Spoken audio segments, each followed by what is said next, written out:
Minsan naisip ko, Dear Uge, tama bang ginawa ko? Tama bang pinili ko? Gwapo si Terence, pero para lang siyang palamuti. Pakiramdam ko may kulang. Parang nilalangaw ang relasyon namin. Sorry po, may nagpatay na ng langaw. Oh, langaw ba pinapatay? Terence. May kailangan kasi akong sabihin sa'yo. Terence. Ah?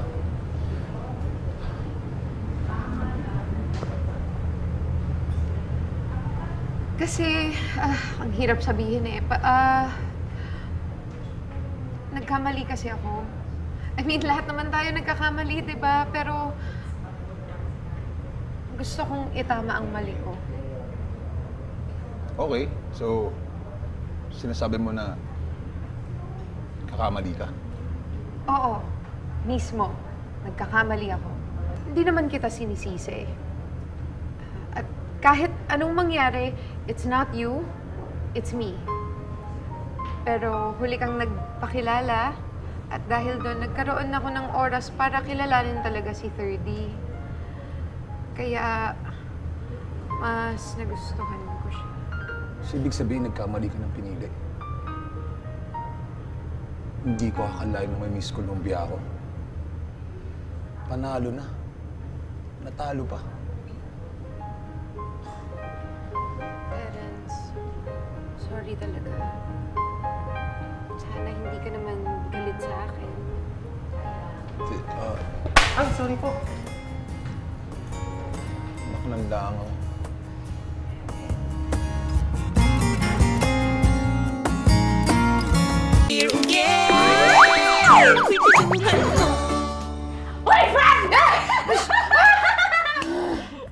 Di pa ako nasanay. Ikaw lang pala.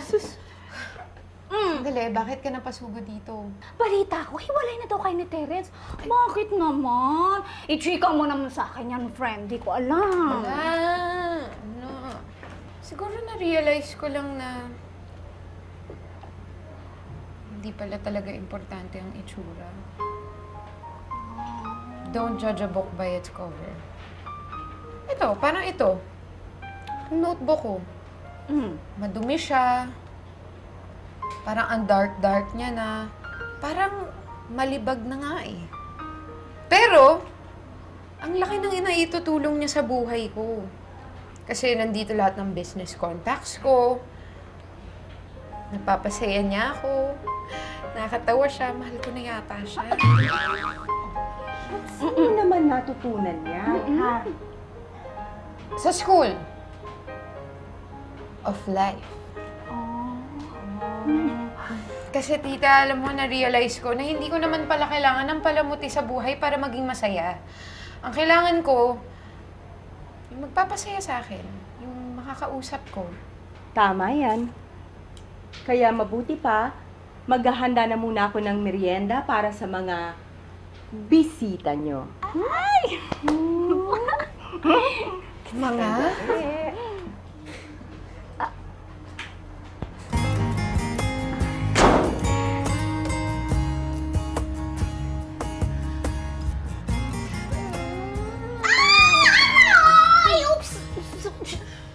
Tsaka ka na mag-thank you sa akin, ha?